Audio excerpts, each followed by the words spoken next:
तो हरे कृष्ण, हम यहाँ पे देखते हैं कि भगवान से सूर्य प्रकाशित होता है और सूर्य से सारी यूनिवर्स जो है वो क्रिएट होती है, संचालन होता है। तो भगवान ही मूल है, इस रूप में देखना चाहिए। तो हम क्या हो जाएंगे, हम अपना जीवन धन्य करके भगवान का सदैव स्मरण कर सकते हैं। तो इस प्रकार श्रीमद् भगवद गीता में श्री भगवान के ऐश्वर्य का भक्ति विधान तात्पर्य सोलह। श्री प्रभुपाद की जय। आपसे भी बहुत भक्त की जय। निताई गौर हरि हरि।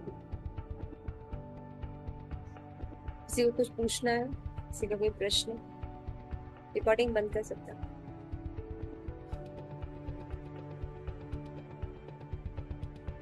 माता जी आपके वहां से होगी रिकॉर्डिंग।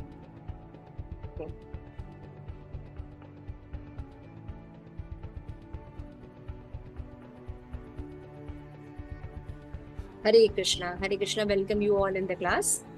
तो जैसा कि हमने अभी कंप्लीट किया नामाभास को हम एक शॉर्ट में भी देख लेते हैं। तो शुद्ध नाम जो होता है वो सूर्य की किरण के समान होता है ना, निशुद्ध रूप से प्रकट होता है। तो शुद्ध रूप से प्रकट होता है, लेकिन हमारे पास सही रूप में नहीं आता। तो वो हमारे जैसे सूर्य के बीच में बादल आ जाते हैं, है ना, या कोहरा आ जाता है, इनके कारण क्या होता है, प्रकाश एकदम जैसे आना चाहिए हमारे साथ नहीं आता। तो इसी को नामाभास स्टेज कहते हैं कि अपराध अब कम हो गए हैं और व्यक्ति का शुद्ध नाम अभी प्रकट नहीं हुआ है, उसके बीच की जो अवस्था होती है उसको नामाभास की स्टेज कहा जाता है। तो चैतन्य महाप्रभु ने हरिदास ठाकुर से पूछा कि नामाभास की स्टेज को बताइए। तो उन्होंने यही बताया था कि जब जीव में दिक्कत क्या होती है, स्वरूप भ्रम रहता है ना। तो जीव को क्या होता है, जैसे मैंने बताया, अज्ञानता और अनर्थ। अज्ञानता कोहरे की तरह होता है और अनर्थ बादल की तरह होता है, जिसके कारण क्या होता है, सूर्य की रोशनी स्पष्ट नहीं आ रही है, शुद्ध रूप से नहीं आ रही। तो अज्ञानता जो होती है वो तब होती है जब व्यक्ति ये कोहरे की तरह होता है, जिससे हमें सूर्य की रूप प्रकाश ठीक से आता नहीं। तो अज्ञानता जो है वो स्वरूप ज्ञान होने पर, आइडेंटिटी का नॉलेज होने पर व्यक्ति का जो है वो कोहरा छट जाता है। जब हम स्वरूप का जाने, हम शरीर नहीं आत्मा, तब हमारा ये ठीक हो जाता है। और अनर्थ जो है, क्योंकि अब स्वरूप तो प्रकट हुआ लेकिन निरंतर भक्ति करने के लिए अनर्थ रहते हैं कहीं, तो वो अनर्थ डिस्टर्ब करते हैं, जिसके कारण शुद्ध नहीं। इसकी तुलना बादल से की गई है ना। तो अनर्थ को रिमूव करने के लिए संबंध ज्ञान गुरु के द्वारा जब स्टैब्लिश किया जाता है, तो धीरे धीरे ये अनर्थ जो है अविद्या और प्रयोजन के माध्यम से निकल जाता है। तब व्यक्ति को क्या होता है, पूर्ण प्रकाश दिखाई देता है। तो ये हो गए नॉर्मल बातें। उसके बाद हमने देखा था कि नामाभास जो होते हैं, नामाभास दो स्तर पर होते हैं, ठीक है ना। दो स्तर पर क्या क्या होते हैं। एक नामाभास का स्टेज होता है जब व्यक्ति में श्रद्धा भगवान के प्रति नहीं होती, वो भगवान की भक्ति नहीं करता है, उसकी कोई श्रद्धा नहीं होती, तब भी वो नामाभास की स्टेज पर आ सकता है। और दूसरा कि जब व्यक्ति के अंदर श्रद्धा होती है तब भी नामाभास के प्रकार, ठीक है। तो जब श्रद्धा नहीं होती है तो नामाभास जो है उसके प्रकार होते हैं कि संकेत, परिहास, स्तोब्ध और हेला। ये चार प्रकार के नामाभास से स्टेज होती है ना। कि भक्ति नहीं है लेकिन संकेत के रूप में भगवान का नाम ले, परिहास हंसी मजाक में भगवान का नाम ले ले, स्तोप है ना, भगवान की आलोचना करे, है ना, और हेलन के रूप में, के लिए अवहेलना के रूप में जो है, असावधानी या अवज्ञा के रूप में भगवान का नाम ले ले। तो ये भी नामाभास की स्टेज तक ले जा सकता। कहने का क्या मतलब कि यदि हमें बुरा भी बोलना है तो भगवान के विषय में बोलो, समझ रहा है। यदि हमें शत्रुता भी करनी है तो भगवान से करिए। मतलब भगवान अगर कहीं भी है, पॉजिटिव या नेगेटिव, आपको बेस्ट रिजल्ट देगा। तो नामाभास की स्टेज में व्यक्ति जो होता है उसके सारे अपराध निकल जाते हैं, है ना, काम क्रोध लोभ मोह मत्सर निकल जाता है ना, और जीव में शांति स्टैब्लिश हो जाती है, ठीक है ना। तो आप कहेंगे कि ये कब होता है, ये जिनका श्रद्धा होती है उनकी बात है।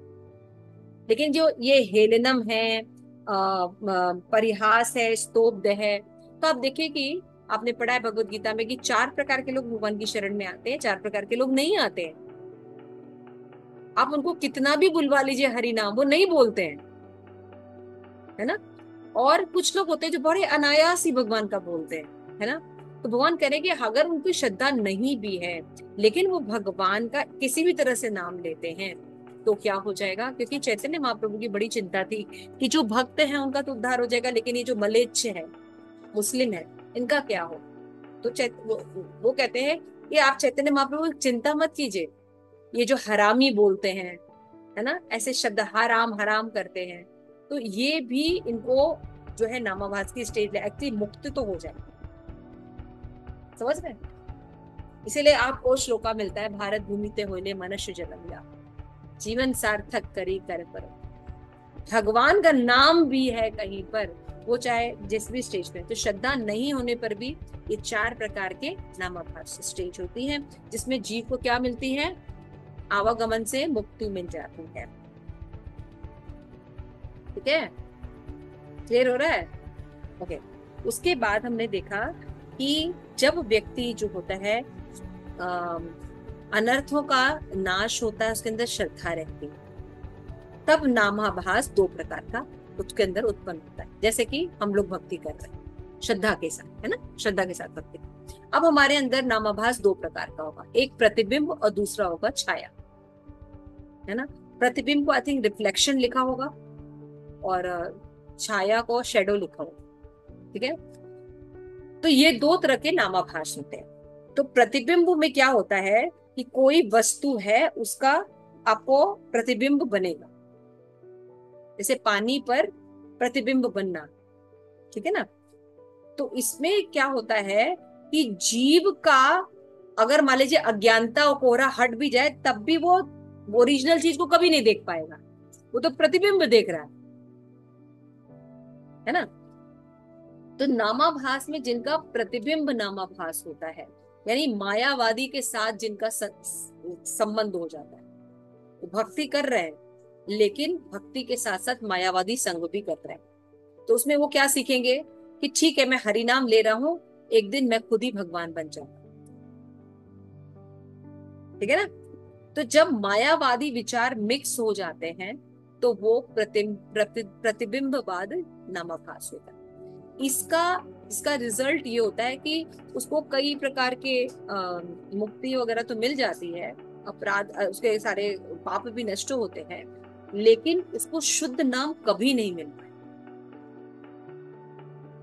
क्यों नहीं मिल पाएगा, समझ रहे हैं? कि कोहरा और अज्ञानता हट भी जाती है तब भी जीव देख प्रतिबिंब रहा है, सही वस्तु नहीं देख रहा है, रिफ्लेक्शन ही देख रहा है ना। और छाया नामाभास में क्या होता है कि ओरिजिनल सूर्य है लेकिन बीच में अनर्थ के बादल और कोहरा आ गए, तो अज्ञानता और अनर्थ हट जाएगा तो सीधे शुद्ध नाम यानी शुद्ध किरणें जो है सूर्य की वो देख सकता है। तो छाया नामाभास जो है ये कृष्ण प्रेम प्रदान करता है। समझ में आ रहा है? क्लियर हो गया? तो छाया, हाँ, छाया नामाभास जो होता है वो कृष्ण प्रेम प्रदान करता है। तो पवित्र भगवान नाम मायावादी के मुख से बाहर नहीं निकलता, यदि वो बाहर आता भी है तो सच्चा पवित्र नाम नहीं होता। मायावादी लोग कहते हैं कि पवित्र भगवान नाम क्यों नहीं आता, क्योंकि उनको ना ये विश्वास नहीं होता कि भगवान का नाम शाश्वत है, भगवान का रूप है, इसलिए वो बिलीव नहीं करते। तो अज्ञानता भी है और अनर्थ भी है, लेकिन भक्तों का ऐसा नहीं होता। भक्तों को पता नहीं है कि भगवान की 3 स्टेजेस हैं, ब्रह्म, परमात्मा और भगवान। क्लियर हो रहा है? दोनों में अंतर है, एक में कपट है और एक में अज्ञानता है। तो छाया में अज्ञानता रहती है। तो जब व्यक्ति जो है अपना स्वरूप का ज्ञान हो जाता है और उसको अपने गुरु में श्रद्धा होती है, तो भगवान गुरु की कृपा से उसको अपना संबंध ज्ञान क्लियर होता है, अभिधेय क्लियर होता है, प्रयोजन क्लियर होता है, तो उसके अनर्थ निकल जाते हैं और शुद्ध नाम प्रकट हो जाता है। तो इसलिए जो आचार्य लोग हैं वो हमेशा कहते हैं कि इस स्टेज में, जैसे हम लोग जिस स्टेज पे, हम लोग नामापराध से ऊपर थोड़ा सा उठ रहे हैं, है ना। तो इस स्टेज में हमें एटलीस्ट एक संग नहीं करना चाहिए, वो है मायावादियों का संग। उसका प्रॉब्लम क्या है? मायावादियों का प्रॉब्लम क्या है? प्रतिबिंब का मतलब होता है ओरिजिनल सिद्धांत ना हो, मिक्स सिद्धांत। इसलिए वो कृष्ण प्रेम कभी नहीं प्राप्त कर पाते। समझ में आ रहा है? तत्वतः नॉलेज में पोल्यूशन रहता है। तत्वतः नॉलेज है कि भगवान अगर कृष्ण है, परम सत्य है, तो एक साथ निराकार और साकार दोनों, है ना। ये शुद्ध नॉलेज है। लेकिन मायावादी क्या प्रतिबिंबवाद से, उनका प्रतिबिंब है, रिफ्लेक्शन है, क्या भगवान का स्वरूप होता ही नहीं है। समझ रहे हैं? छायावादी अभी जानता नहीं है लेकिन जान जाएगा ना। लेकिन प्रतिबिंबवादी रॉन्ग सिद्धांत लेके चल रहा है, इसलिए कृष्ण अपराधी रहता है। भगवान का रूप नहीं, नहीं भगवान। क्लियर हो रहा है? तो ये श्रद्धा याद रखिए, एक श्रद्धा विहीन होने पर अब नामाभास की स्थिति रहती है। वो 4 प्रकार की होती है, संकेत में, परिहास में, स्तोप में, हेलनम में। अगर कोई करता है तो भी उसका लाभ होता है, लेकिन हमें ये बनना नहीं है। होता है लाभ, लेकिन हमें बनना नहीं है। लेकिन श्रद्धा होते हुए भी नामाभास की स्टेज होती है, वो होती है छाया, और दूसरी होती है प्रतिबिंब। तो प्रतिबिंब वाले व्यक्ति की दिक्कत क्या होती है? एक सार के रूप में नामाभास में कभी भी उसको भगवान का प्रेम इसलिए नहीं, क्योंकि उसके सिद्धांत में गड़बड़ी होती है।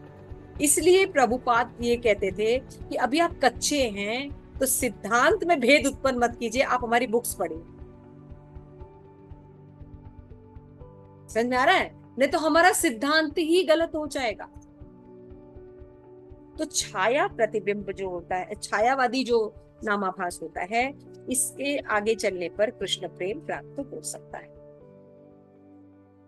इसके बाद हमने छाया नाम अपराध और अपराध, सॉरी, नामाभास और अपराध में क्या अंतर होता है ये भी हमने डिस्कस किया था। तो इतना नहीं, मेरे ख्याल से इससे शॉर्ट डिस्कशन जो है आप लोगों को काफी हेल्पफुल हुआ होगा। तो नाम अपराध जो है ये होता है, जैसे ऐसे प्रभुपाद बोलते हैं लास्ट में कि छायावादी नामाभास से दोष युक्त दर्शन को स्वीकार नहीं करता। वो व्यक्ति जिसका नाम जब छाया नामाभास है, वो किसी भी मिथ्या दर्शन को स्वीकार नहीं करता, जैसा कि प्रतिबिंबवादी कर लेते हैं, मायावादी। उनका मानसिक बल मिथ्या दर्शन के काल्पनिक विचारों द्वारा नष्ट नहीं होता। जीव अपने स्वयं की शक्ति द्वारा सत्य को नहीं जान सकता। इसीलिए भगवान ने कहता ना, माया मुक्त जीव स्वतः नाही कृष्ण ध्यान, कृष्ण कृपा कहले देले वेद पुराण। माया मुक्त जीव खुद से ज्ञान नहीं प्राप्त कर सकता, छाया अवस्था में ही रहेगा। तो भगवान जब कृपा करेंगे तो उसको ज्ञान हो सकता है। तो इसके लिए क्या करना पड़ेगा? उसको अपना हृदय शुद्ध रखना पड़ेगा। लेकिन मायावादियों के संग करने से उसका सिद्धांत ही गलत हो जाता है। यह बताया जा रहा है कि आध्यात्मिक सद्गुरु द्वारा प्रदत्त शक्ति के द्वारा सौभाग्यशाली व्यक्ति जिसका नाम जब छाया नामाभास होता है, यानी हमारे गौड़ी वैष्णव संप्रदाय में ज्यादातर लोग, समझ रहे हैं? अब ये समझ में आ रहा है? एक भक्त जो होते हैं, अगर आप देखिएगा कई भक्त होते हैं जो अच्छे भक्त होते हैं, उनको पसंद नहीं करते। क्यों? क्योंकि वो सहजिया स्वभाव के रहते हैं, है ना। वो कोई नियम पालन नहीं करना चाहते, वो कोई ट्रेनिंग प्रोग्राम में नहीं रहना चाहते, वो कोई सेमिनार अटेंड नहीं करना चाहते, वो कोई अपने आप पर एक सिस्टम नहीं लागू रखना देना चाहते ताकि उनका केयर टेकर हो सके, है ना। वो हरि नाम करने से अपने आप ही अनर्थ दूर हो जाए। मिथ्या, ये सब मिथ्या चीजों में रहते हैं। तो प्रतिबिंबवाद में जो रहते हैं वो छाया नामाभास वालों को कभी पसंद नहीं करते, क्योंकि छाया नामाभास वाले जो रहते हैं वो अप सिद्धांत को स्वीकार नहीं करते।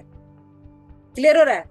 वो नहीं जानते, ठीक है, लेकिन वो सही सिद्धांत को पढ़ते हैं। जैसे हमारे वैष्णव परंपरा में, अगर जैसे कि वैष्णवी है, हरे कृष्णा वैष्णवी, हरे कृष्णा माता जी। भगवान कौन है बेटा? भगवान परमात्मा है। और कृष्ण कृष्णा। भगवान का नाम कृष्णा। कृष्णा। कृष्णा। अब कृष्णा जो है वो छायावादी है, मायावादी है, सब जानती हो सिद्धांत, प्रतिबिंबवाद, परमात्मावाद।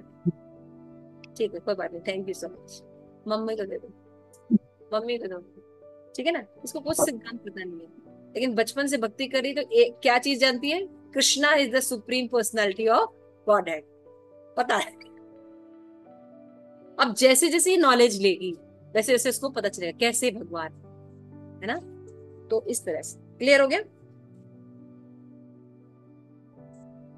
तो आध्यात्मिक सद्गुरु प्रत्यक्ष प्रदत्त शक्ति के द्वारा सौभाग्यशाली व्यक्ति जिसका नाम जब छाया नामाभास है, वो अल्प दिनों में पवित्र पश्चात ही पवित्र भगवान नाम के प्रति शुद्ध प्रेम को सरलता से प्राप्त कर ले। बस हमें गुरु के प्रति श्रद्धा होनी चाहिए, उनसे प्राप्त संबंध, अभिधेय और प्रयोजन को हमको करते रहना चाहिए। तो धीरे धीरे हमारा कोहरा जो है वो छट जाएगा और अज्ञानता के जो अनर्थ है, अनर्थरूपी बादल है, वो हट जाएंगे और हम शुद्ध नाम की तरफ चले जाएंगे। लेकिन हमें प्रतिबिंबवाद की तरफ नहीं जाना, हमें मायावादी। इसीलिए बस हमको एक ही चीज से अपनी प्रोटेक्शन करनी है कि जो सहजिया भक्त हैं, जो ढीले ढाले भक्त हैं, उनका संग नहीं करना चाहिए। संग करने का मतलब मानसिक रूप से उनको डिस्टेंस मेंटेन करना चाहिए। संग करने का ये मतलब नहीं कि हमसे बोले नहीं, बात करें, बहुत अच्छे से बोले, बल्कि ज्यादा ही मधुर बोले लेकिन उनसे सीखे लें, है ना, क्योंकि वो हमारे मूल सिद्धांत को नष्ट कर देंगे। यहाँ पे श्री प्रभुपाद कहते हैं कि श्री चैतन्य महाप्रभु जो अत्यंत ध्यान पूर्वक सतर्क होकर मायावादियों के संग से बचकर रहता है, जो, और ये कौन बता रहे हैं? हरिदास ठाकुर बता रहे हैं, जो कि नाम के आचार्य हैं। जो पवित्र भगवान नाम के शुद्ध नाम के जप में आसक्त शुद्ध भक्त अपनी सेवा में से प्रसन्न करता है और जो आपकी आज्ञा का पालन करता है, हरिदास ठाकुर कह रहे हैं, वो अत्यंत सौभाग्यशाली होता है और जल्दी ही शुद्ध नाम को प्राप्त करता है।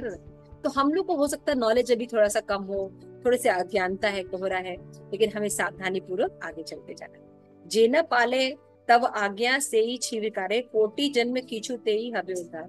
जो आपके आदेश का पालन नहीं करता, हरिदास ठाकुर कह रहे हैं, वो व्यर्थ, अयोग, कूड़े करकट के समान है। सहस्त्रों जन्म के पश्चात भी ऐसे जीव का उद्धार नहीं हो सकता। लेकिन नामाभास के स्टेज पर आकर भी जीव कृष्ण प्रेम नहीं प्राप्त कर सकता।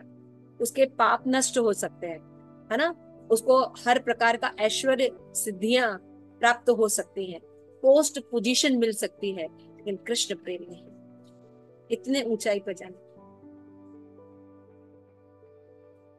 तो कुसंग छाड़िया प्रभु, यहाँ पे बोल रहे हैं, लास्ट श्लोक है, कुसंग छाड़िया प्रभु राख सब उपाय, तब पाद पद्म बिना ना देखी उपाय, हरिदास पद द्वंदे विनोद जहार, हरिदास चिंतामणि सदा गाता। ये हे भगवान, केवल आपका आश्रय स्वीकार करने से जीव असत्संग से बच जाता है और आपके चरण कमलों की शरण ग्रहण करने के अतिरिक्त मुझे तो अन्य कोई उपाय नजर नहीं आता। भक्ति विनोद ठाकुर जो श्री हरिदास ठाकुर के चरण कमलों की शरण ग्रहण करते हैं, वे बारंबार इस हरि नाम चिंतामणि का गान करते हैं। तो देखिए, है ना नॉलेज कितना इम्पोर्टेंट। तो नामाभास की अवस्था जो होती है, इसमें भी इतनी वेराइटी।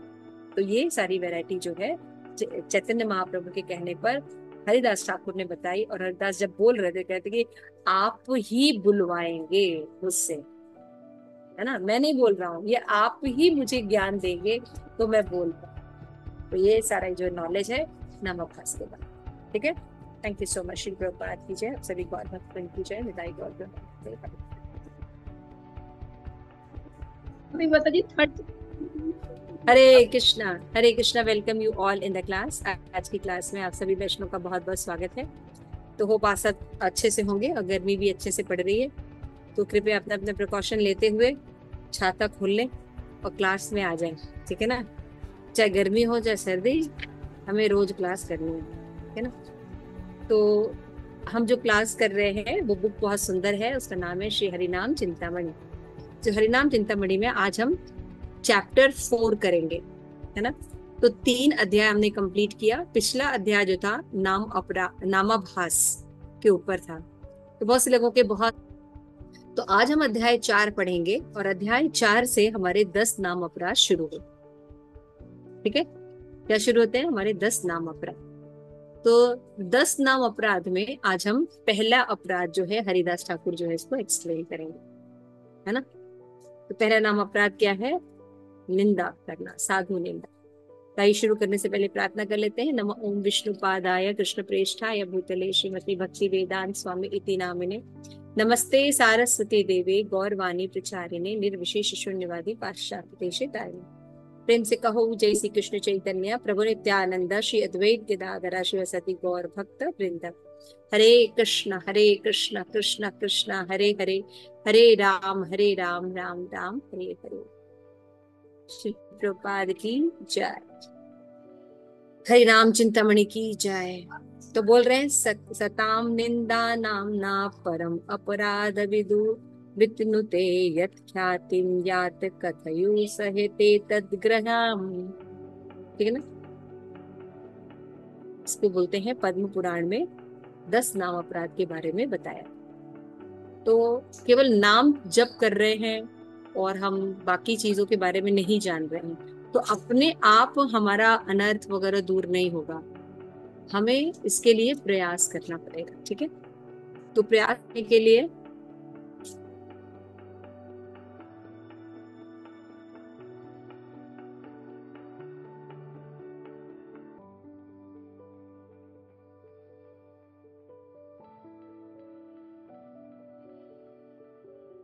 मेरी आवाज आ रही है आप लोग को?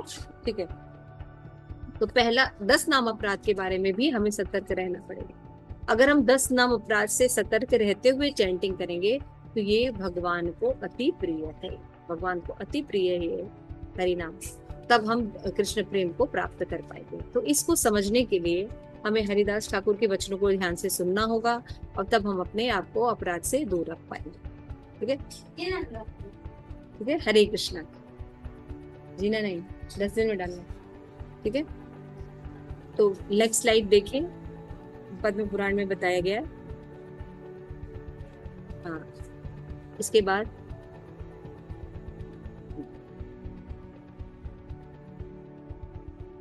पहले वाला पहले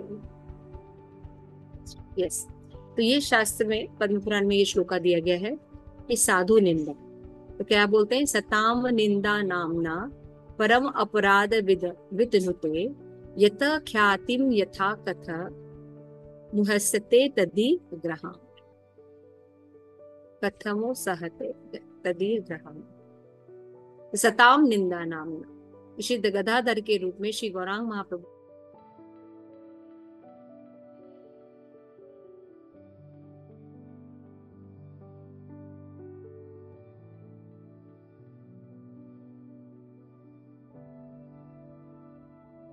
महामंत्र की महिमा के प्रचारक की आलोचना नहीं करनी चाहिए।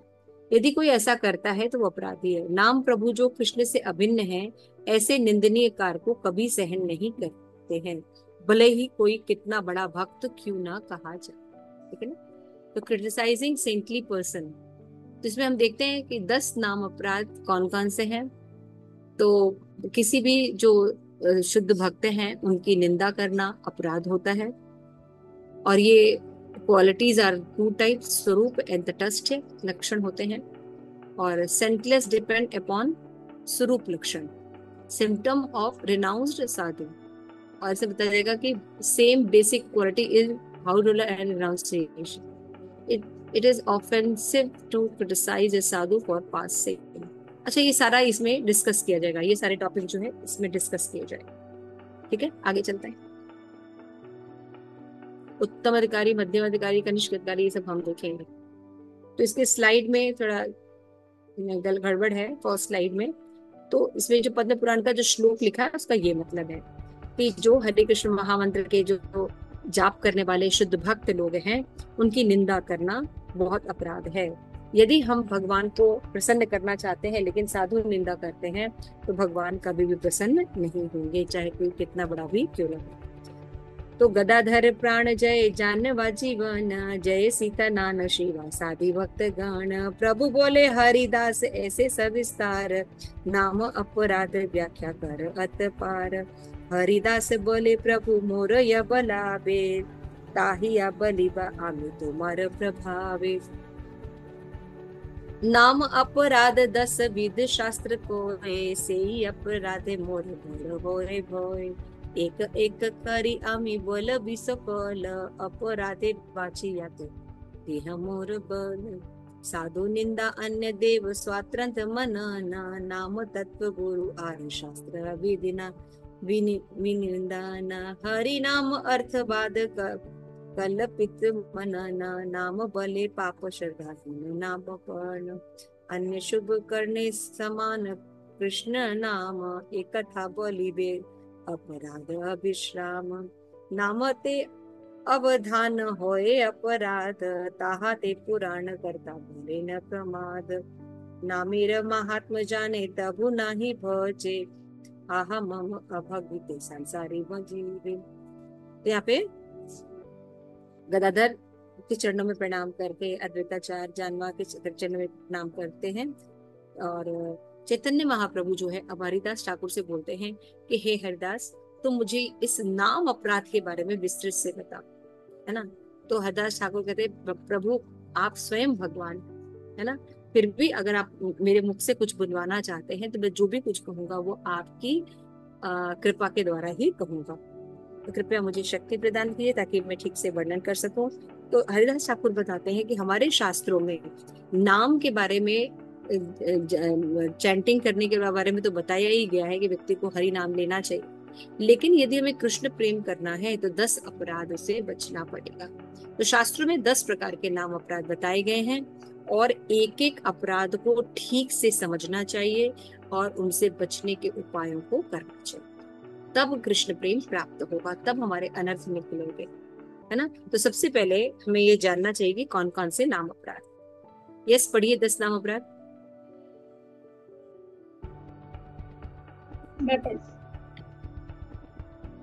भगवान नाम के प्रचार में जीवन को समर्पित करने वाले भक्तों की निंदा करना, शिव ब्रह्मा आदि देवों के नाम को भगवान नाम के समान अथवा उनसे स्वतंत्र समझना, गुरु की अवज्ञा करना तथा उन्हें साधारण मनुष्य समझना, वैदिक शास्त्रों अथवा प्रमाणों का खंडन करना, हरे कृष्ण महामंत्र के जप की महिमा को काल्पनिक समझना, पवित्र भगवान नाम में अर्थवाद का आरोप करना, नाम के बल पर पाप करना, हरे कृष्ण को वेदों में वर्णित एक शुभ सकाम कर्म कांड के समान समझना, श्रद्धालु को हरि नाम की महिमा का उपदेश देना। 10वां है भगवान नाम के जप में पूर्ण विश्वास न होना और इसकी इतनी अगाध महिमा श्रवण करने पर भी भौतिक आसक्ति बनाए रखना। भगवान नाम का जप करते समय पूर्ण रूप से सावधान न रहना भी अपराध है। मैं इन सब अपराधों का वर्णन करूंगा। So much. तो ये 10 नाम अपराध है। दूसरी तरफ ध्यान रखकर हरि नाम को हमारे पूर्णांकर्ता प्रमाद कहते हैं, 11वां अपराध है। तो ये 10 नाम अपराध है, इनका वर्णन हुआ। तो प्रथम अपराध है साधु निंदा। प्रथम अपराधे बलि जानी एई अपराधे जीवे होए सर्व हानि। तो भक्तों में 2 प्रकार के गुण होते हैं, स्वरूप और तटस्थ। साधुर लक्षण तुम बलियाचे प्रभु, एकादश उतवेर कृष्ण रूप प्रभु। हे प्रभु, मैं भक्तों के गुणों का वर्णन करूंगा जो अपने कृष्ण के रूप में श्रीमद् भागवतम के 11 स्कंद में उद्धव को वर्णित किया है ना। तो भक्त का मतलब होता है कि उसके अंदर गुण, हम लोग पढ़ रहे हैं ना 26 क्वालिटीज ऑफ वैष्णवस। तो भक्त का जो स्वरूप लक्षण क्या होता है कि उनके अंदर इन गुणों का होना। तो भगवान ने भी उद्धव को ये ज्ञान जो है वो दिया था। तो क्या क्या लक्षण है, आइए देखते हैं। तो अभी हम जैसे ये बोल रहे हैं कि साधु की निंदा नहीं करनी चाहिए ना, तो यहाँ पे पता चल रहा है कि भाई लक्षण के द्वारा साधु को जाना जाता है। तो एक साधु का स्वरूप लक्षण होता है, एक तटस्थ लक्षण होता है, पता है। हाँ, वही बात बताई जा रही। तो हर आगे चलिए। तो साधु स्वरूप उसका क्या स्वरूप लक्षण तटस्थ विचार। सिद्धार्थ चाहते हैं कि श्रीमद् भागवतम के 11वें स्कंद में यही चीज चैतन्य महाप्रभु ने सॉरी कृष्णा ने उद्धव को ज्ञान में कहा। तो क्या क्या बताया था? दयालु सहिष्णु सम द्रोह शून्य व्रत सत्यसार विशुद्धात्मा परिहते रत कामे अक्षुब्ध बुद्धि दांत अकिंचन मृदु सुचि परमित भोजी शांत मन अनिह घृतमान स्थिर कृष्ण शरणा अप्रमत सुगंभीर विदित शट गुण अमाननीय मान दक्ष अवक्ष ज्ञानी यही सब लक्षणेर साधु बलि जाए। ठीक है ना? सबसे जो लक्षण है वो ये सब क्या क्या है? दयालु, सहनशील, समदर्शी, है ना, विशुद्धात्मा। आगे चलिए, अमान्य न मान देना, विचलित ना होने वाला, है ना। ऐसे इस तरह से जितने भी लक्षण ये यहाँ पे लिखे हुए हैं वे बताया गया। ये सारे लक्षण जो होते हैं वो वैष्णव में होने चाहिए। यही सब लक्षण प्रभु भय दो प्रकार स्वरूप तटस्थ भेद कर ये सब लक्षण स्वरूप एवं तटस्थ के रूप में दो प्रकार के। तो एक इन गुणों में एक जितने गुण के लिस्ट दिए गए हैं साधुओं में गुण होने चाहिए। तो इन गुणों में एक स्वरूप लक्षण होता है और बाकी तटस्थ लक्षण होता है। तो अब यही से वर्णन करूंगा कि स्वरूप प्रधान लक्षण ही प्रधान होता है और इसी के आश्रय में तटस्थ लक्षण उदित होते हैं। तो स्वरूप लक्षण क्या है इसमें? कृष्णेण शरण होय स्वरूप लक्षण, है ना। कोई व्यक्ति दयालु है, गंभीर है, मितव्यत है, धैर्य है, स्थिर है, विषय वासनाओं से मुक्त है, लेकिन ये सब तटस्थ लक्षण है। स्वरूप लक्षण है कि वो कृष्ण की शरण ग्रहण किया हो। समझ में? स्वरूप लक्षण क्या है कि साधु मतलब भगवान श्री कृष्ण की शरण ग्रहण किया हो एकमात्र। तो उसके अंदर बाकी जो गुण डेवलप होते हैं वो कृष्ण सेंटर्ड होते हैं।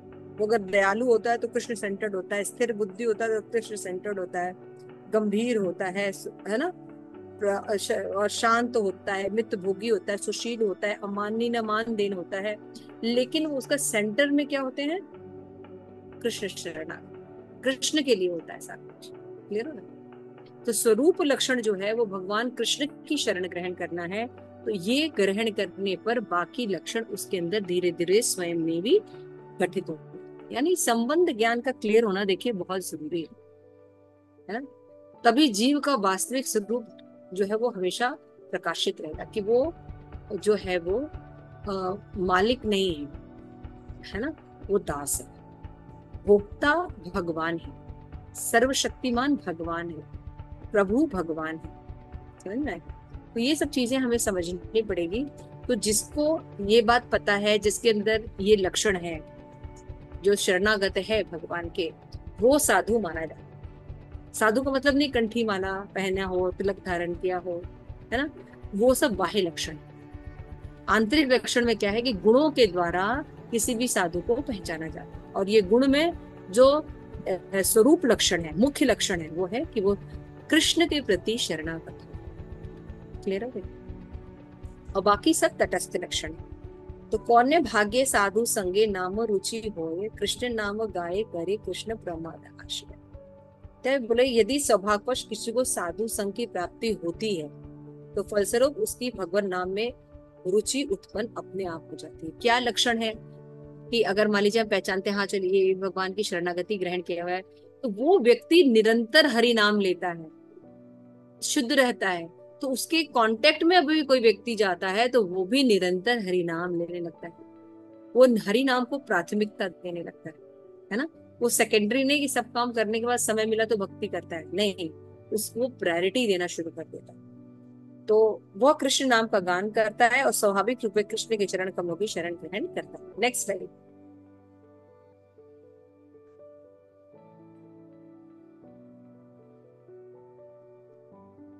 इसके आगे तो बताया कि स्वरूप लक्षण वितचर्ष सौभाग्य से किसी को अगर मिल जाए। आगे चलिए। तो मुख्य लक्षण क्या है? क्लियर हुआ सबको? कौन बताएगा? स्वरूप लक्षण साधुओं के दो गुण कौन कौन से होते हैं? यस प्रेम पद्मिनी मत जी। एक तो वो भगवान की शरण ग्रहण करता है, मतलब पूरी तरह से भगवान के शरणागत होता है। साधु के और पहले दो दूसरा, दो लक्षण कौन कौन से होते हैं? आप किसी को कैसे जानेंगे कि वो साधु है? मतलब एक तो वो भक्तों का संग करता है, और ना दूसरा ना है कि ना वो ना किसी के ना शरण। ना ना, आपके अलावा कोई और बताए? जो निरंतर हरि नाम का जाप करता है। साधु के लक्षण इतना स्वरूप, सुनते दो नहीं है। लक्षण माता जी, स्वरूप लक्षण और तटस्थ लक्षण। यस। स्वरूप लक्षण में होता है कि वो कृष्ण का शरणागत है, और बाकी तटस्थ लक्षण है, अकिंचन है, पवित्र है, ये सब तटस्थ है। ठीक। सबसे पहले, अब मैं बार बार बोल रही थी, शायद मेरी आवाज आपको समझ में नहीं आ रही थी। तो साधु का मतलब होता है कि उसके अंदर लक्षण, गुण हो। ये नहीं कि उसकी लंबी दाढ़ी हो, तिलक लगाता हो, है ना, कंठी माला पहना हो, धोती कुर्ता पहना हो, या साड़ी पहने है। तो ये बाह्य लक्षण है। यानी हमको अगर किसी को साधु देखना है तो लक्षणों के आधार पर देखना है। ठीक है ना? तो लक्षण जो होते हैं दो प्रकार के होते हैं, एक होते हैं स्वरूप लक्षण और दूसरा तटस्थ लक्षण। तो स्वरूप लक्षण क्या है इन सब लक्षणों में? माता जी, भगवान श्री कृष्ण की जो शरण ग्रहण करता है, यस, जो भगवान करना ही श्री स्वरूप कृष्ण की, लक्षण।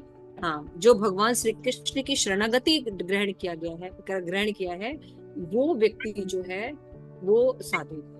और बाकी जो गुण है वो अपने आप उसके अंदर आएंगे। यानी अगर वो दयालु होगा तो कृष्ण भावना भावित दयालु होगा। समझ में आ रहे हैं?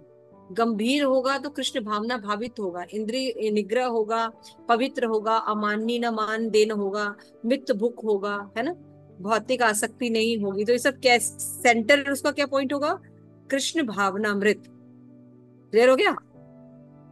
समझ में आ रहा है? तो ये बहुत इंपॉर्टेंट पॉइंट उन्होंने, हरिदास ठाकुर ने यहाँ बताइए। तो ये हरिनाम चिंतामणि में बात बताई गई कि साधु के दो लक्षण होते हैं, स्वरूप लक्षण और तटस्थ लक्षण। तो देखिए, केवल गुण डेवलप करना इंपॉर्टेंट नहीं है कि बहुत अच्छा बोलते हैं, बहुत गंभीर हैं, बहुत दयालु हैं, बहुत सेल्फ कंट्रोल है हमारे अंदर। तो ये अपने आप में कोई माने नहीं रखते हैं। श्रील प्रभुपाद हमेशा कहते हैं, यस शाकाहारी इज गुड, लेकिन कबूतर भी शाकाहारी है, बंदर भी शाकाहारी, what is big deal in that? हम कृष्ण प्रसाद खाते हैं, ये इंपॉर्टेंट है। शाकाहारी होना कोई बहुत बड़ा नहीं। आप शाकाहारी रहिए या मांसाहारी रहिए, दोनों भौतिक जगत में बंधन का कारण है ना। तो बंधन से मुक्त क्या विषय करते हैं? आप कृष्ण कॉन्शियसनेस हैं, है ना, कृष्ण भावना भावित होकर भगवान को भोग लगाकर वो प्रसाद ग्रहण करते हैं कि नहीं, सही, तब आप कृष्ण कॉन्शियसनेस। समझ में आ रहा है? तो ये बहुत इंपॉर्टेंट चीज है, और ये बहुत ही यूनिक ज्ञान हरिदास ठाकुर ने ये दिया, है ना। तो लक्षण होने चाहिए, लेकिन लक्षण में वो व्यक्ति को संपूर्णतः शुद्ध रूप से कृष्ण की शरण ग्रहण किए होना चाहिए, सदैव भगवान के नाम संकीर्तन में रहना चाहिए, और उसके संग में आने पर दूसरे व्यक्ति के अंदर भी हरि नाम के प्रति रुचि उत्पन्न होना चाहिए, और कोई एजेंडा नहीं होना चाहिए। तो ये मुख्य लक्षण। क्लियर है? अभी क्लियर है? हाँ ना, बोल सकते हैं। ठीक है, ठीक है ना, आगे चलते हैं। यस माता जी, क्लियर है। इतना क्लियर हो गया ना। तो फिर यहाँ पे बता रहे हैं कि स्वरूप और लक्षण से ही हते होए, गाइते गाइते नाम अनुकूल आई। श्री कृष्ण की शरण करना यह स्वरूप लक्षण है। जैसे ही वो भगवान नाम का गान करता है, अन्य सद्गुण स्वाभाविक रूप से उसके अंदर आने लगते हैं। देखिए, आप हरि नाम लेंगे और 10 नाम अपराध से बचने की कोशिश करेंगे, तो आपके अनर्थ जाने पर आपके आत्मा का जो स्वाभाविक जो गुण है वो प्रकट होगा। सीधी सी बात है। तो बाकी गुण जो है ना, वो अपने आप डेवलप होने लगेगा। व्यक्ति के अंदर गंभीरता आने लगेगी, इंद्रिय निग्रह आने लगेगा। आप सब जानते हैं ना, आप सब भी जब हम लोग सब इस्कॉन में जब ज्वाइन हुए, तो देखिए हम लोग ने केवल हरि नाम करना शुरू किया, प्रसाद खाना शुरू किया, है ना। अब देखिए कितनी चीजें अपने, जो कि हम लोग सोचते हैं हम लोग तो बहुत क्रोधी हैं, है ना, इंद्रिया भी कंट्रोल में नहीं रहती हैं, अमानी न मान देव का भाव नहीं रहता है। लेकिन भक्ति में आने पर काफी चीजें चेंज हो गई है ना, काफी चीजों में अंतर आ गया। तो इसीलिए जैसे जैसे हमारी भक्ति और अच्छी होगी, बाकी गुण और अच्छी मात्रा में हमारे अंदर डेवलप होगा। अन्य गुण गण अतार तटश गण अवश्य वैष्णव दे सभी संघटन। आगे चलते रहिए स्लाइड। अन्य समस्त सद्गुण गौड़ होते हैं और ये सच्चे वैष्णव के देह में निश्चित रूप से प्रकट होता है। तो जब हम भगवान की भक्ति करते हैं तो बाकी गुण अपने आप धीरे धीरे उसके अंदर डेवलप होने शुरू हो जाते हैं। इसका मतलब क्या है? इसका मतलब ये है भगवान चाहते हैं कि हमारे अंदर ये गुण हो, है ना?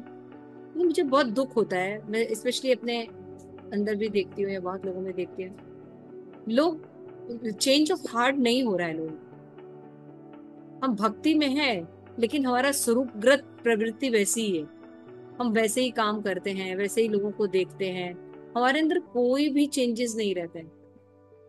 इसका मतलब हम कॉन्शियसनेस लेवल पर कहाँ वर्क करने वाले? तो भक्ति में बहुत गंभीर होना चाहिए, है ना, कि इसमें हमें अपने स्वरूपगत स्वभाव की तरफ वापस जाना है। और जो दूषित स्वभाव हमने जो डेवलप किया हुआ है कर्मों के कारण और भी कई कारणों से, इसको हमें धीरे धीरे छोड़ना है। तो आप सोचिए, इसके लिए हमें जो श्रील प्रभुपाद एक बहुत एग्जाम्पल देते हैं, मुझे हमेशा याद रहता है, मिलिट्री में या सैनिकों को जैसे डिसिप्लिन होता है वैसा डिसिप्लिन वैष्णव को होना चाहिए।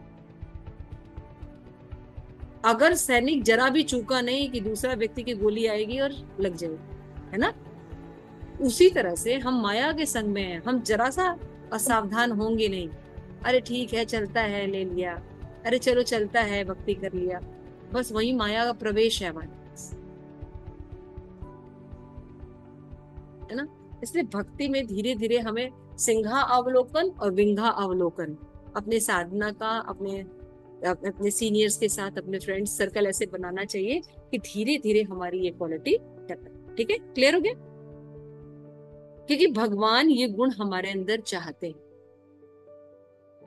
तो हमें धीरे धीरे देखना होगा कि एकांत में हमारा व्यवहार कैसा होता है, हम कैसे बोलते हैं, हम कैसे सोचते हैं, हमारे अंदर भद्रता है कि नहीं, अमान्य न मान देना है कि नहीं, दयालु है कि नहीं, हम कितने कृष्ण के प्रति सरेंडर है ना। अनुकूल से संकल्प, कितना जो व्यक्ति अनुकूल से संकल्प प्रतिकूल न वर्जिता करने लगता है वो बहुत जल्दी प्रोग्रेस करता है।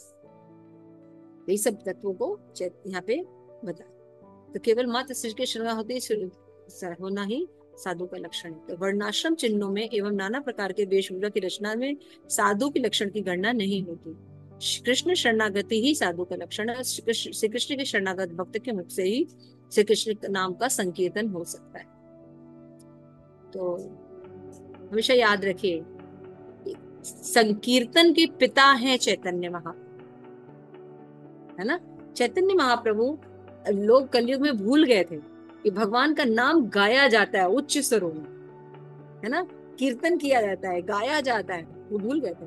इसीलिए देखिए, जब चैतन्य महाप्रभु कीर्तन करते थे तो उनको लोग कहते, ये क्या कर रहे हो, भगवान का नाम इतने उच्च स्वर में क्यों गा रहे हो? अरे धीरे बोलो, अंदर से बोलो, गंभीर रहो, मर्यादा में रहो, है ना। ये नाचना गाना क्या होता है?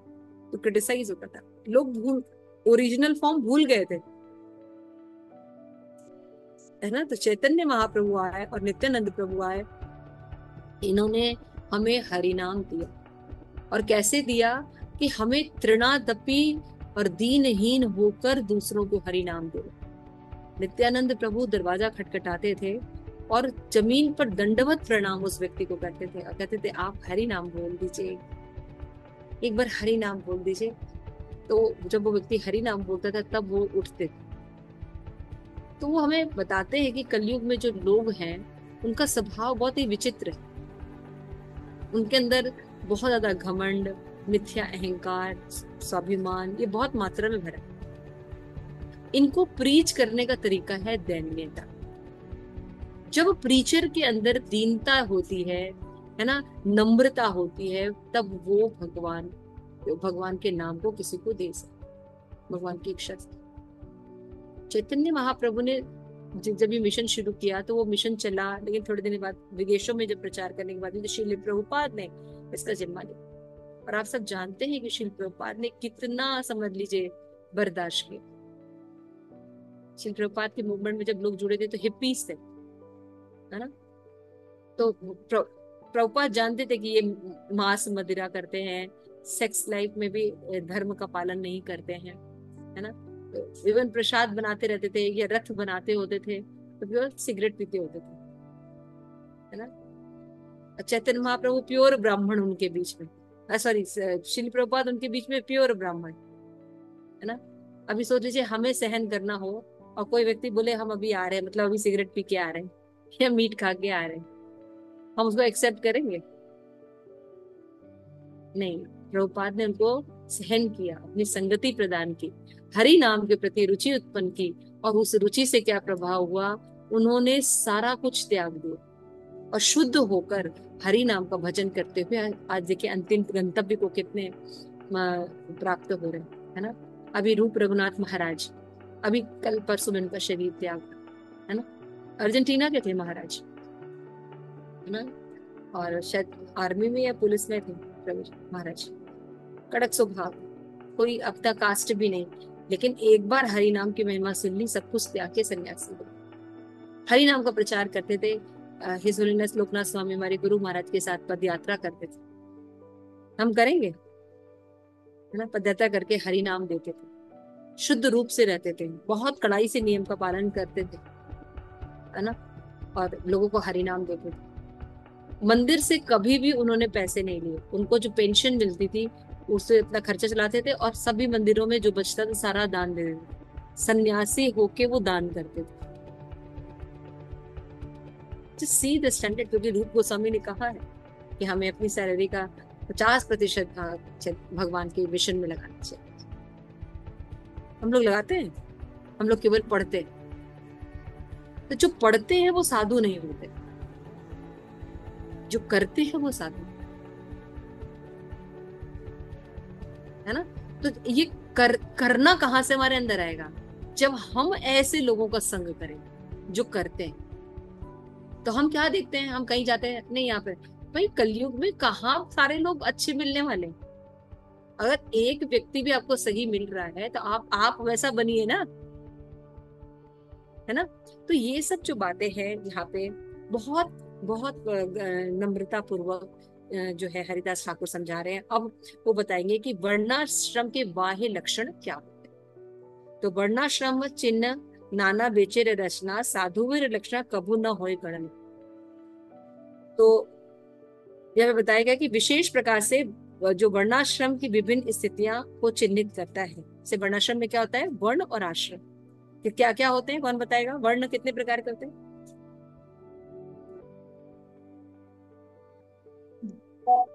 बोलिए बोलिए, हाँ बोलिए बताइए। 4 प्रकार के। वर्ण 4 प्रकार, कौन कौन से? ब्राह्मण, वैश्य, क्षत्रिय, शूद्र। ब्राह्मण वैश्य। और आश्रम कौन कौन से होते हैं? गृहस्थ, ब्रह्मचारी आश्रम, गृहस्थ, वानप्रस्थ और संन्यास आश्रम। Very nice. ये 4 प्रकार के आश्रम हैं। तो ये दोनों प्रकार को मिलाकर एक समाज की रचना की जाती है। तो यहाँ पे हरिदास ठाकुर कह रहे तदापि एक भक्त के रूप में व्यक्ति की स्थिति को उस प्रकार से निश्चित नहीं कह सकते। तो भक्त कौन से आश्रम में रहता है? तो भक्त को दैवी वर्णाश्रम में, वो किसी भी आश्रम में रहे लेकिन वो कृष्णा सेंटर्ड जीवन जीता, इसलिए उसको दैवी वर्णाश्रम कहते हैं। तो दैवी वर्णाश्रम में कोई किसी भी वर्ण में रहे, अब उसको सदैव भगवान की भक्ति करनी चाहिए। तो हमारे यहाँ बहुत से मिसकंसेप्शंस हैं जो क्रिएट किए गए बाद के लोगों के द्वारा। तो हमारे पुराणों में शूद्रों को कभी भी निम्न नहीं समझा गया। ये सब हम लोगों के पर एक मिथ्या रूप से डाला गया, किया गया, इन सब चीजों को उजागर किया, है ना, टू क्रिएट डिफरेंसेस, ताकि हिंदू समाज एक साथ ना रहे, अलग अलग रहे। तो उस पर शासन करना, उनको अधिकार में करना बहुत इजी हो जाता है ना।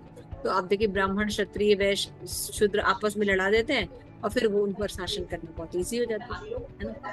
तो इसलिए ये सब चीजों को समझना बहुत जरूरी है। भक्त नॉर्मल वर्णाश्रम में नहीं आता है, दैवी वर्णाश्रम में। कृष्ण शरणागति साधुर लक्षण,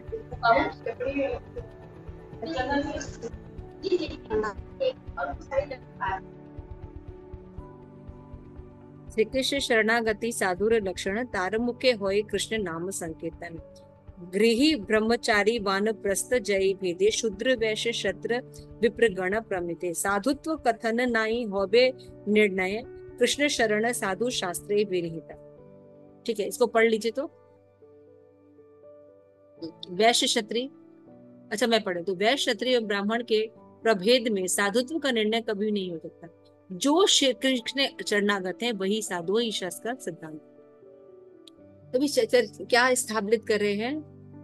हरिदास ठाकुर कह रहे हैं साधु कोई भी हो सकता है, किसी भी वर्ण और किसी भी आश्रम में कोई व्यक्ति हरिनाम ले सकता है। देखिए साधु निंदा कैसे होती है? जब हम ये सिद्धांत भूल जाते हैं कि कोई भी व्यक्ति भगवान की भक्ति कर सकता है ना। मृगारी, मृगारी कौन था? जो पशुओं को अधमरा करके मारता था। लेकिन सोचिए हमें ऐसा व्यक्ति मिले तो हम उसको प्रीच करेंगे, लेकिन नारद मुनि ने उसको प्रीच किया ना। अब देख रहे हैं, तो कहने का ये मतलब है कि ब्राह्मण क्षत्रिय वैश्य शूद्र देख, ये सब देख के नहीं होता है। हरिनाम संकीर्तन कोई भी व्यक्ति कर सकता है। तो इस सिद्धांत की अवमानना करने पर निंदा होती है ना, कि मेरे ग्रुप में जो ये व्यक्ति हैं ये तो कर सकते हैं, ये बिल्कुल बेकार है, ये नहीं कर सकते, या ये इतने बेकार है, इतना इनको डायरेक्ट प्रेसिडेंट बना दिया गया, इनके अंदर तो कोई लक्षण नहीं है। देख रहे हैं, भेद बुद्धि शुरू होना शुरू हो जाता है। हम बहुत अच्छी भक्ति करते हैं, या हमारी धारणा के हिसाब से सब कुछ सही है, बाकी धारणा तो बेकार है। तो किस सिद्धांत की अवमानना करने पर जो है वो निंदा होती है? इस सिद्धांत की। हरि नाम संकीर्तन कोई भी व्यक्ति कर सकता है, कोई व्यक्ति अधिकारी है कर।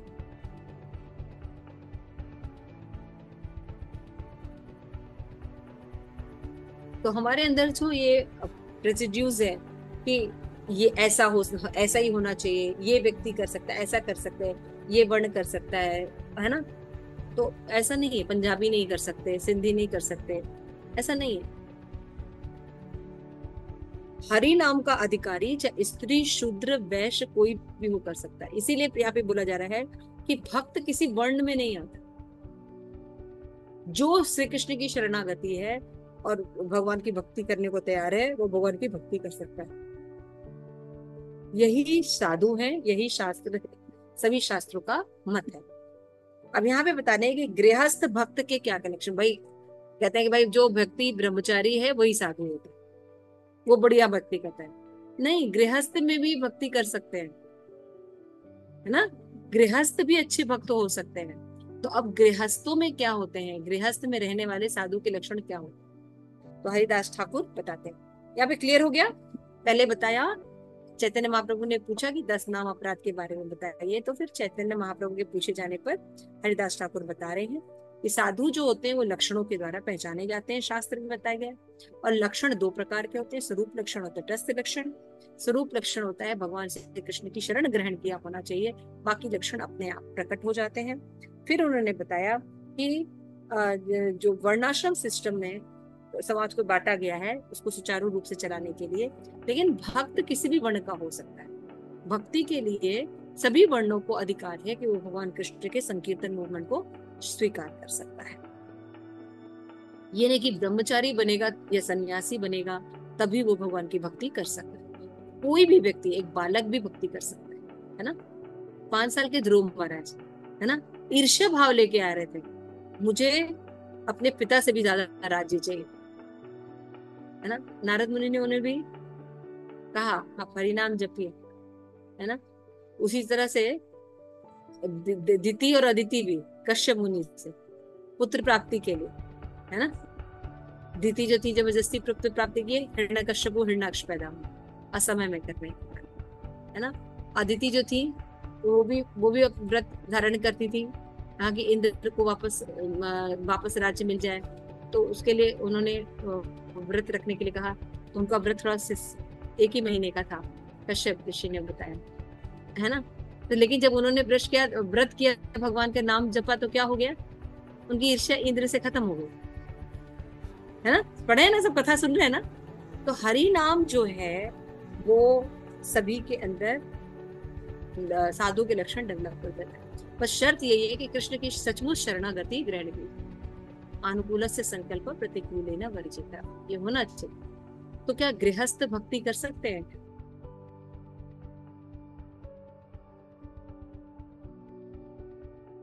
गृह साधु जन शिखाए चेन आर, बता रहे हैं कि चैतन्य महाप्रभु आपने ही रघुनाथ दास गोस्वामी को कुछ कहा था। क्या कहा था?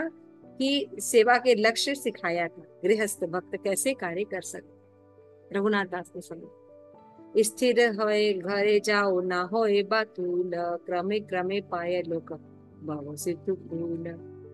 जैसे कि जब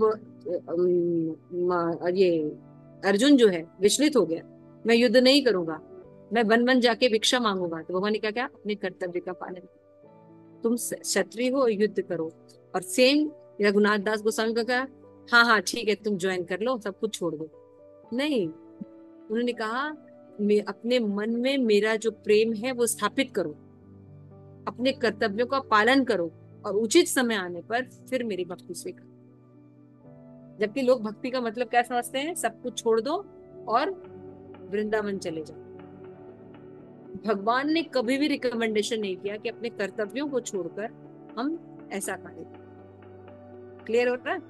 बल्कि हमें इसी सब मरकट वैराग्य होता है। देखिए आगे बताएंगे, आगे चलिए।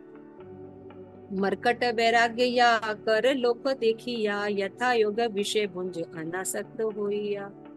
तो अगर तुम ऐसे सब कुछ छोड़कर भगवान की भक्ति करने लगोगे, जैसा कि पाखंड देखा जाता है समाज, अचानक से लोगों के अंदर भक्ति बहुत आती है, सब कुछ छोड़ देते, वृंदावन जाते हैं, और फिर वृंदावन में आके देखते हैं हाँ भाई भक्ति हो रही है, तो देखते लोग 4 बजे उठ के आ रहे हैं, तो वो 2 बजे उठते हैं और 2 बजे अपनी माला करते हैं, फिर वो थोड़े दिन में गायब हो जाते हैं,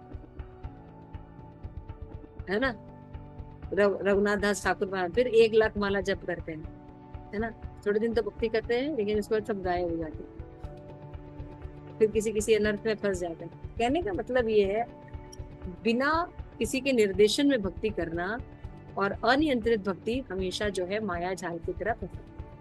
इसीलिए रघुनाथ दास गोस्वामी जी को कहा कि वो स्थिर होकर अपने घर जाएं एवं पागल न बने। छलांग मारकर भवसागर को पार नहीं किया जाता, ये एकदम साफ बोल रहे चैतन्य महाप्रभु।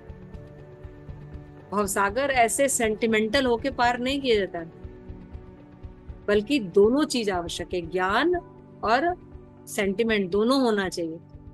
दोनों का मिश्रण रखने पर भक्ति हमेशा चलती। तो छलांग मारकर भवसागर पार नहीं होता। भगवत भक्ति साधना में लगे रहें, साधना करते रहें और मन में वैराग्य बनाएं, भौतिक जगत के प्रति वैराग्य बनाएं और भगवान में आसक्ति बनाएं। और जब हम पालन करते हैं तब तो क्या होता है, धीरे धीरे जीव जो है अनर्थ निवृत्ति होती है, तब वो भगवान की भक्ति करके भवसागर से पार हो सकता है। दुनिया वालों को दिखाने के लिए मरकट वैराग नहीं कर लेना चाहिए, सचमुच अंदर से विषयों के प्रति हमारा वैराग्य होना चाहिए और भगवान में आसक्ति होनी चाहिए, है ना? तो क्या करना चाहिए? अभ्यास करना शुरू कर देना चाहिए। क्लियर हो गया? हमें हमेशा अभ्यास, जैसे दीक्षा ले ली है, दीक्षा लेके हमें गृहस्थ आश्रम में क्या करना चाहिए? भगवान को गृहमेधी न बनकर पहले तो गृहस्थ बनना चाहिए। अपने सेंटर में भगवान को रखकर उसके हिसाब से अपना जो गृहस्थ जीवन है वो करना चाहिए। फिर क्या करते हैं? अंतरे निष्ठा करी बाह्य लोक व्यवहार। ये बहुत इंपॉर्टेंट है, ये बहुत इंपॉर्टेंट श्लोक है। अंतरे निष्ठा कर बाह्य लोक व्यवहार, अचिरेत कृष्ण तुम्हारे करे गो। ये चैतन्य महाप्रभु ने बोला था। क्या बोला था? अंदर से मेरे पर निष्ठा रखो और बाह्य रूप से तुम लोक व्यवहार करते रहो। और हम लोग क्या करते हैं? जस्ट उल्टा है ना? हम क्या करते हैं? अंदर से हम आसक्त रहते हैं, भगवान के प्रति लोक व्यवहार करते हैं और भौतिक जगत में निष्ठा करते हैं, है ना? कभी कोई सेवा है, कुछ हो, नहीं माता जी ना बच्चे का एग्जाम है ना, इसलिए क्लास में नहीं आ सकते, ये बात हो गई ना, इसलिए कर नहीं सकते, है ना। तो क्या हो जाएगा, हमारा उल्टा है, उल्टे चलते हैं हम। अंदर से इस जगत के प्रति निष्ठावान रहते हैं, माया के भक्त रहते हैं और भगवान के साथ लोकाचार करते हैं, है ना। माला हो गई, हाँ हो गई, बस हो गया। काउंसलर किस लिए, ये पूछने के लिए कि एकादशी कब है ना, इसलिए काउंसलर होता है, एकादशी कब है, और ये किसी का डेथ हो गया तो हम ये काम कर सकते हैं कि नहीं कर सकते हैं, है ना। बेटी की शादी में कौन से कलर को पहले करें, कौन से पंडित की पूजा करें, है ना, ये सब के लिए काउंसलर होता है। काउंसलर इसलिए नहीं होता है कि भाई हमारी भक्ति में ये प्रॉब्लम आ रही, हमारी साधना ऐसी है, इन दिनों में मेरी साधना अच्छी हुई, इन दिनों में मेरी साधना अच्छी नहीं हुई, क्योंकि हम यहाँ बिजी थे। तो यहाँ बिजी होकर भी हम अपने आप को कैसे इम्प्रूव कर सकते हैं।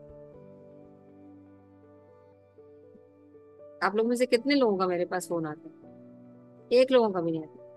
एकादशी है माता जी, आज पूर्णिमा है क्या, इसके लिए काउंसलर बैठा हुआ है, आपके पास कैलेंडर है, पढ़ ले सब मिलता है। लेकिन कहने का मतलब ये है, यहाँ पे इसीलिए बताया, हम अंतर निष्ठा कर बाह्य लोक व्यवहार, है ना। अंदर से हमें भगवान के प्रति निष्ठा रखनी है, ऊपर से लोक व्यवहार दिखाना है, लेकिन हम उल्टा करते हैं। और इस तरह से अगर हम ऐसा करोगे रघुनाथ, तो निश्चित रूप से तुम्हें कृष्ण प्रेम प्राप्त हो जाए। ये जो लोग मरकट व्यवहार कर लेते हैं भगवान से, बहुत से आजकल वीडियो आ रहे हैं ना, भगवान से शादी करना, भगवान के साथ बैठना, भगवान लड्डू गोपाल को लेके खिलाना पिलाना, ये सब ऐसे, ये सब बेकार दिखावा भक्ति नहीं करनी चाहिए, गंभीरता पूर्वक भक्ति करनी चाहिए। जैसे भगवान ने कहा है, शास्त्र में जैसे कहा है, वैसे भगवान की संकीर्तन मूवमेंट के द्वारा भक्ति करनी चाहिए। इस तरह रहकर गृहस्थ जीवन में भगवान की भक्ति करनी चाहिए। कैसे करनी चाहिए, हमें सब अपना लोक व्यवहार करना है, लेकिन अंदर से भगवान के प्रति निष्ठा रखना है, इसको गृहस्थ भक्त कहते हैं। अब बता रहे हैं कि गृहस्थ जीवन का त्याग करने वाले भक्त के लक्षण क्या है। तो यह देखकर रघुनाथ गृह जीवन छोड़ दिया और उनके ऐसे उपदेश दिया कि उनका श्रवण अद्भुत है, जिससे श्रवण अद्भुत है। ग्राम्य कथा ना सुन रहे, और आपने क्या कहा उनसे कि अगर हम गृहस्थ जीवन में रहे तो कैसे रहेंगे। ग्राम कथा ना सुनबे, ग्राम वार्ता न कहिबे, भाल न खाइबे और भाल न पोरीबे, है ना। तो हमें तो ये देखना है कि बृहस्पतिवार को पीला पहनेंगे, है ना, लेडीज संगीत में व्हाइट पहनेंगे, और यहाँ जाएंगे तो नेट वाली साड़ी पहनेंगे, वहां जाएंगे तो सिल्क वाली पहनेंगे, उसमें रिपीट नहीं होना चाहिए। तो ऐसे में भक्ति नहीं होगी, उसमें बड़ा टेंशन होगा। तो गृहस्थ जीवन सिंपल होना चाहिए, है ना। क्या सिंपल होती है, ग्राम कथा ना सुनो, है ना, यानी व्यर्थ की प्रजल्प की बातों में ना टाइम वेस्ट नहीं करना चाहिए, और ग्राम कथा ना कहिबे, है ना, जो ये फालतू चर्चाएं होती हैं, है ना, कि किसकी शादी किससे हो रही है ना, कौन सा मेडल किसने जीत लिया, कौन सा क्रिकेट टीम आज जीतेगा, है ना, फुटबॉल मैच कौन जीतेगा, तो फालतू बातों में अपना जीवन वेस्ट नहीं करना चाहिए। आज मैं सुबह उठी, तो सुबह उठने के आज मेरा नींद थोड़ा देर से खुला, वैसे मैं जल्दी उठ जाती हूँ, लेकिन आज मेरा 3:45 पर नींद खुला। तो क्या होता है कि अगर आप एक पीरियड तक सोई तो स्वप्न नहीं आता है, लेकिन थोड़ा अगर लॉन्ग पीरियड तक सोई तो आपको जरूर स्वप्न आता है ना, ऐसा है। तो स्वप्न में मैं देख रही थी, तो उसमें एक व्यक्ति पूछ रहे थे, तो मैं उनको एक्सप्लेन कर रही थी श्रीमद् भागवतम का, कि कैसे हमारे सारी इंद्रियां जो है उन पर देवता वास करते हैं, है ना। श्रीमद् भागवत में बताया ना, हमारे आंखों पर इंद्र देव है, सूर्य देव, सॉरी, आंखों पे सूर्य देव है, हाथों में इंद्र देव है, मुख में अग्नि वास करते हैं, है ना। ऐसे हमने ऐसे सारे अंगों का वर्णन किया गया। हमें देखिए, हमारे मनुष्य शरीर में देखिएगा तो जितने भी शरीर के अंग हैं देवता वास करते हैं। तो देवता क्या मांस भक्षण करेंगे, देवता क्या मीट ईटिंग करेंगे, या एलसी सेक्स करेंगे, या शराब पीने के लिए बने। वो ये तर्क कर रहे थे कि ये कूल लाइफ है, मीट ईटिंग करना, ये सब करना। ये सब कूल लाइफ है। तो हम जरा सोच के देखिए, मनुष्य के शरीर की रचना देवताओं के हर अंग विद्यमान है ना, और क्या देवता होके हम लोग ये सब करेंगे? तो हमें हमें सूर्य देव हैं, आंखें सूर्य हैं, हमें भगवान के दर्शन करने चाहिए, है ना। कान जो है ब्राह्म कथा के लिए थोड़ी है, कान जो है आईपॉड लगाकर दिन भर मोबाइल, ये सब पाप होता है। लोगों को ये पता नहीं है, लेकिन एक्चुअल में ये सब पाप होता है, दिन भर ये व्यभिचार देखना। फिर इसकी जब सजा मिलती है तो बहुत दिक्कत होती है, कई तरह की बीमारियां होती है, मेंटल डिप्रेशन होता है, लोगों को समझ में नहीं आ रहा है ना। अवसाद, डिप्रेशन, ये सब बीमारियां पैदा हो जाती है, प्रमाद। ये देवताओं को आपने किस कैटेगरी में लाकर रखा है? मांस भक्षण उनसे करा रहे हैं, सेक्स करा रहे हैं, नहीं, इसके लिए मनुष्य जीवन नहीं मिला है। अच्छा खाना और पहनना ज्यादा नहीं चाहिए, सिंपल भोजन करिए, टाइम ज्यादा वेस्ट मत कीजिए, और अपना समय किसमें लगाइए? हरि कथा में, क्योंकि ग्राम्य कथा में समय नष्ट होगा, ग्राम्य बात सुनने में हरि कथा होगा, और ज्यादा बहुत ज्यादा बनाने में बड़ा झंझट होता है ना। मालपुए बनाने में घर में बनाइए, देखिए पार्टी दीजिए कि सारा समय आपका किचन में ही बीत जाता है ना। तो आपको अब देखेंगे आपकी माला छूट जाएगी, आपकी हियरिंग रीडिंग छूट जाएगी। तो यहाँ पे चैतन्य महाप्रभु के बाल न खाइबे और भाल न परिबे, है ना, कि ड्रेस डिजाइनर में उसको देख के इसका कितना दिमाग खराब होता है। लोग कहाँ कहाँ शॉपिंग करने जाते हैं, ये करते हैं, स्विट्जरलैंड तक जाते हैं शॉपिंग करने के, है ना। तो कितने अरबों रुपए खरबों रुपए लोग खर्च कर रहे हैं। जब चैतन्य महाप्रभु कहते हैं ये सब उसमें समय बचाना चाहिए, सिंपल हो जाना चाहिए। और अमानी न अमानी मान देन होय कृष्ण नाम सदा लगे, ब्रज राधा कृष्ण सेवा मानसे करीबे, ये करना चाहिए। ये सब गृहस्थों के लिए बोल रहे हैं रघुनाथ दास गोस्वामी को, और ये हमारे लिए भी है। ये स्वयं की मान की इच्छा न रखकर दूसरों को मान देना चाहिए। तो जब हम साधारण रहेंगे तभी तो ऐसा करेंगे। अब हम 15 लाख की साड़ी पहने हैं और दूसरा 10 रुपए 15-20 रुपए वाली साड़ी पहना है,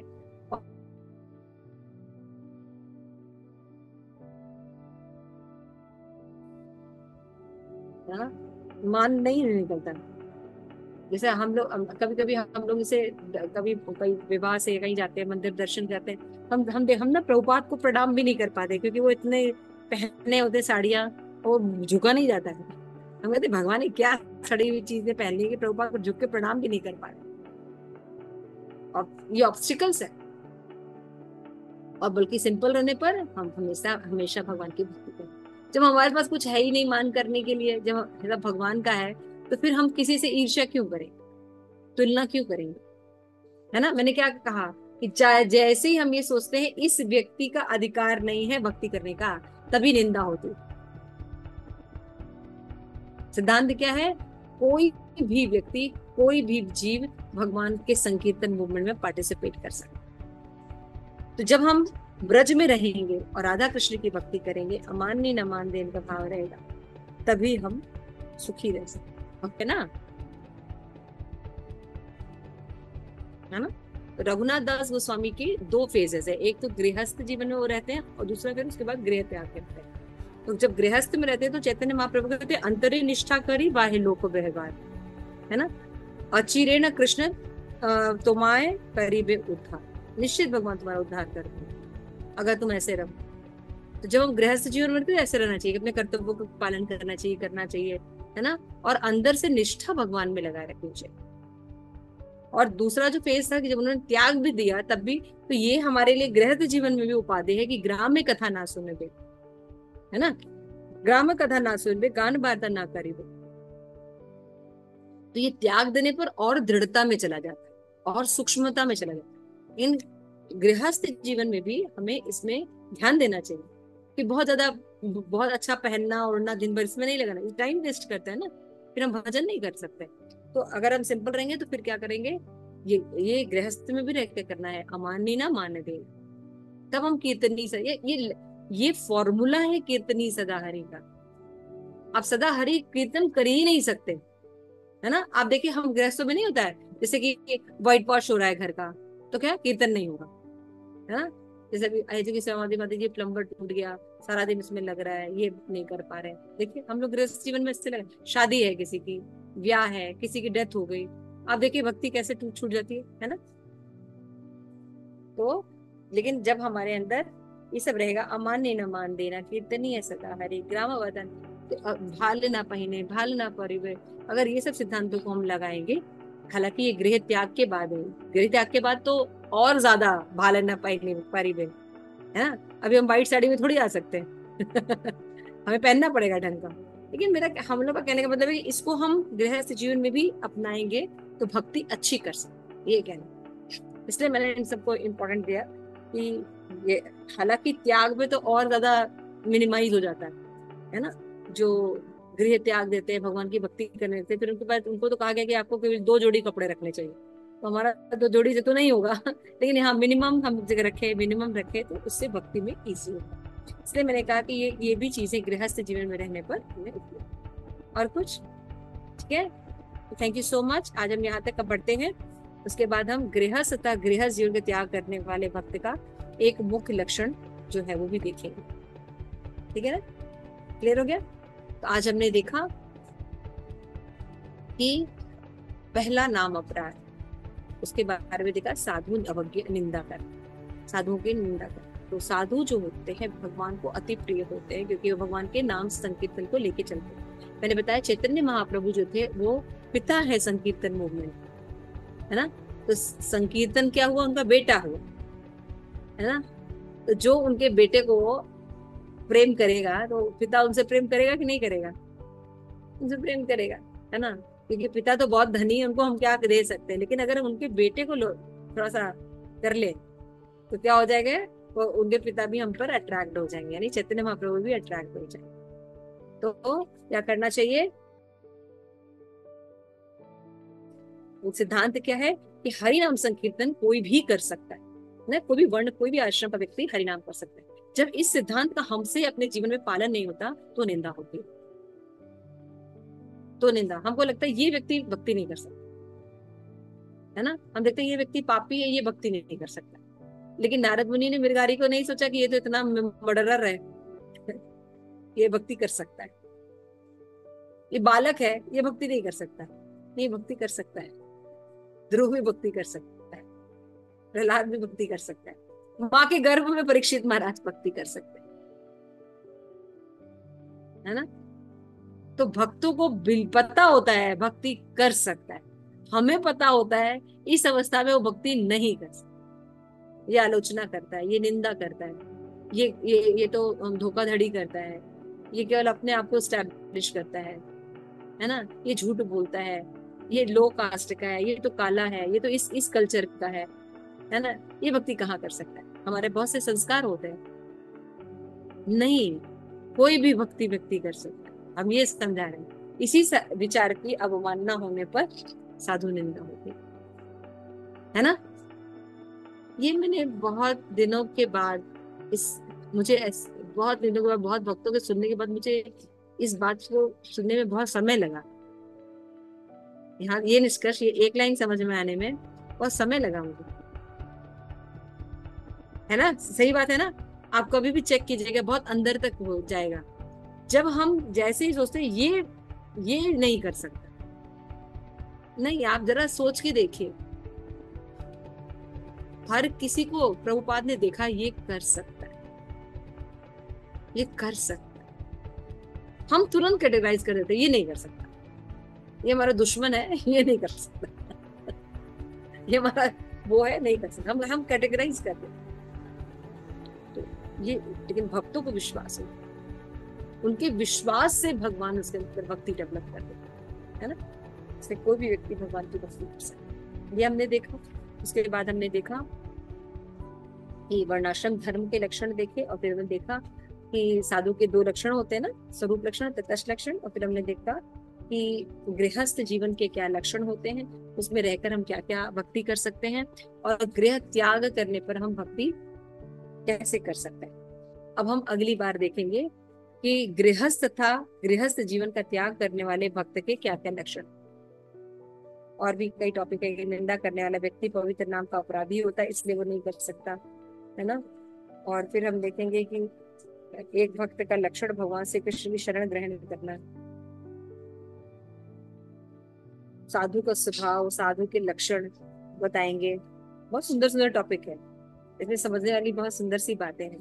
तो देखिए, इस एंगल से कभी नाम अपराध को हमने नहीं देखा है ना, कितना विस्तृत चर्चा है ना इसमें, आप लोग को लग रहा है ना, कितने अलग अलग एंगल से चर्चा हो रही है। ठीक है, तो बहुत ही सुंदर, मुझे बहुत अच्छा लग रहा है ये बुक, आप लोग को भी अच्छा लगेगा। Thank you so much. Shri Prabhupada की जय। आप सभी गौर बात, हाँ, ठीक है। गौर